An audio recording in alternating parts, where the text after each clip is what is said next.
একজন কৃষ্ণাঙ্গ নারীকে প্রেসিডেন্ট হিসেবে গ্রহণে কতটা প্রস্তুত দেশের ভোটাররা এ বিষয়ে নিউ ইয়র্ক থেকে ওহাইও, ইন্ডিয়ানা সহ রাস্ট বেল্টের ভোটারদের মধ্যে মিশ্র প্রতিক্রিয়া দেখা গেছে।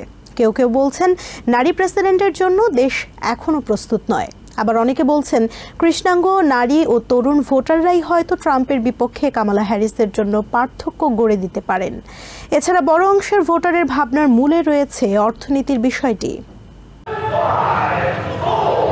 শুরু হয়ে গেছে প্রেসিডেন্ট নির্বাচনের ক্ষণগণনা, কিন্তু সম্প্রতি নতুন মোড় নিয়েছে নির্বাচনী লড়াই। উপস্থিত দর্শকদের মনোযোগ ডেমোলিশন ডার্বিতে। প্রশ্ন, ওয়াশিংটনে নতুন প্রেসিডেন্টকে দেখতে কতটা প্রস্তুত আমেরিকার রাস্ট বেল্টের ভোটাররা?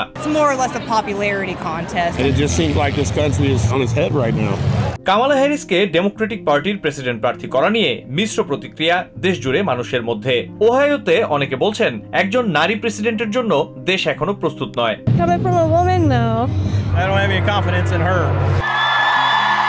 ওহাইওর প্রতিবেশী স্টেট ইন্ডিয়ানায় দেখা যায় ভিন্ন চিত্র।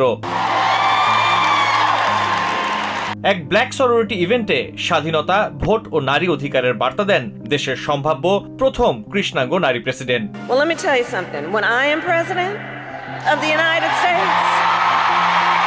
2016 সালের নির্বাচনে হিলারি ক্লিন্টনের পরাজয়ের ভয় এখনো তাড়া করে বেড়ায় বহু ডেমোক্রেটকে।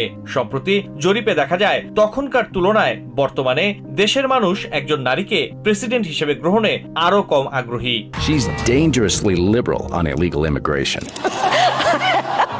কামালা হ্যারিসের পেশাদারিত্ব ও ব্যক্তিগত বিষয় নিয়ে প্রতিনিয়ত আক্রমণ করছে রিপাবলিকানরা। এমনকি সন্তান না থাকা নিয়েও হ্যারিসের ব্যাপারে মন্তব্য করেন ট্রাম্পের running mate JD Vance. Trump নিজেই ভ্যান্সকে এ সুযোগ করে দেন।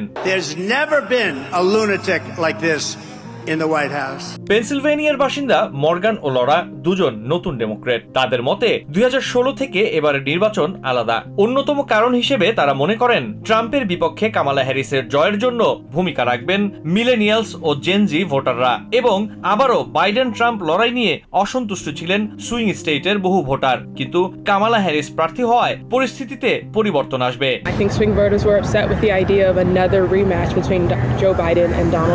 শুক্রবার সাবেক প্রেসিডেন্ট বারাক ওবামার সমর্থন পাওয়ার পর আরো বেশি আত্মবিশ্বাসী কামালা হ্যারিস। ওবামার সমর্থনে হয়তো কৃষ্ণাঙ্গ নারী ও তরুণ ভোটারদের মধ্যে কামালার জনপ্রিয়তা আরো বাড়বে, যা পেনসিলভেনিয়ার মতো স্টেটে তাকে সাহায্য করবে। কিন্তু দেশের অন্য জায়গাগুলোতে কি হবে?